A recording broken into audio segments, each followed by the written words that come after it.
Deepfakes are a game changer for social engineering, unfortunately not in a good way. It's a huge jump from, those poorly spelled phishing emails we used to see. We're talking about digital impersonations that are, frankly, becoming frighteningly convincing, powered by advanced AI.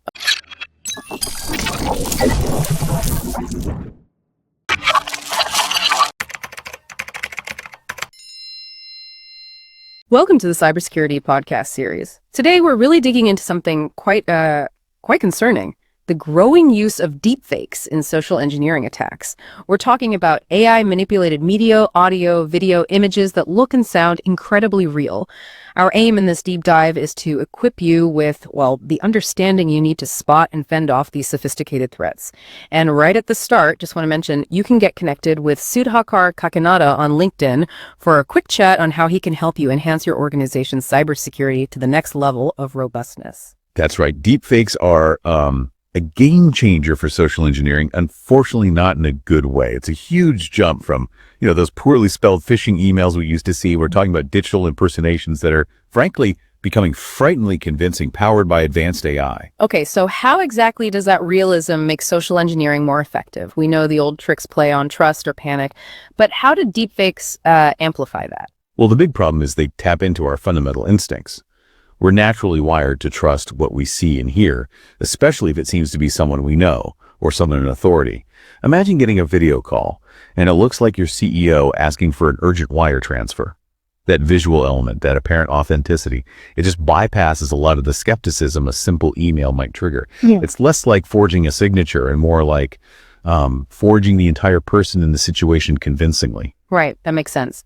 Can you give us some concrete examples? What kinds of attacks are actually happening out there? Sure. We're definitely seeing fake video calls, like the CEO example, pressuring finance teams. Also, synthesized voice messages. You might get a voicemail that sounds exactly like a colleague asking for login details or some other sensitive piece of information. Yeah. And of course, manipulated photos or videos used in more targeted phishing, maybe showing a colleague supposedly endorsing something malicious to build that initial trust. It really does sound like our usual red flags might not be enough anymore. What makes them so hard to spot? You mentioned the tech is good, but how good? It's the speed of progress, really.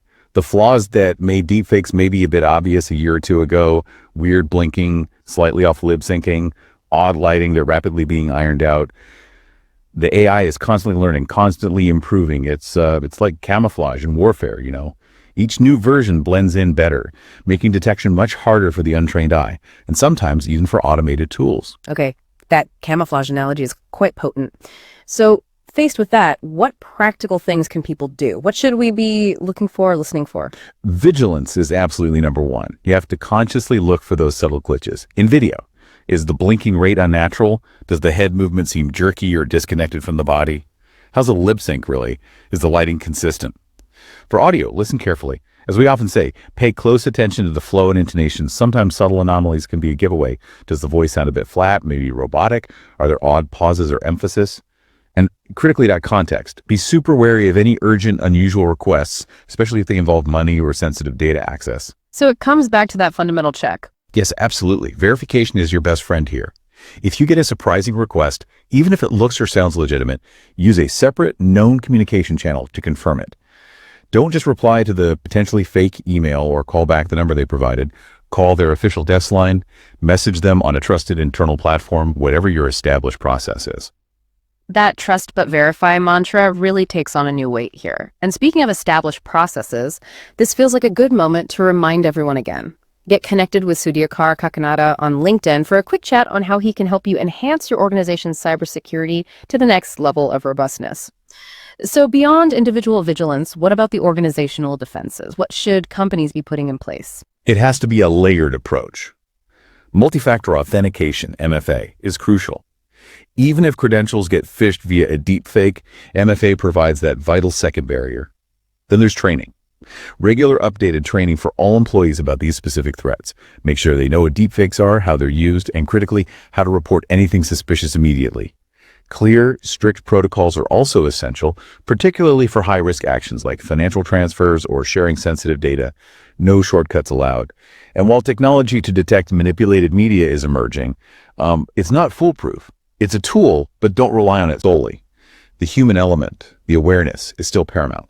This has been incredibly insightful. It's clear deepfakes aren't just a future threat. They're here, and they are definitely raising the stakes for social engineering. They absolutely are. The level of realism we're starting to see demands a much higher level of alertness and proactive security thinking from individuals right up to the boardroom. As we wrap up this deep dive, maybe something to leave you thinking about is, in a world where seeing and hearing isn't always believing anymore, digitally speaking, how does that change our basic ideas about trust online? It's a profound question, I think, with big implications for how we interact and secure ourselves going forward. It truly is. And it highlights why staying informed and adapting our defenses is just non-negotiable in today's cybersecurity landscape. Stay safe and stay secure. And one last time, get connected with Sudhakar Kanada on LinkedIn for a quick chat on how he can help you enhance your organization's cybersecurity to the next level of robustness.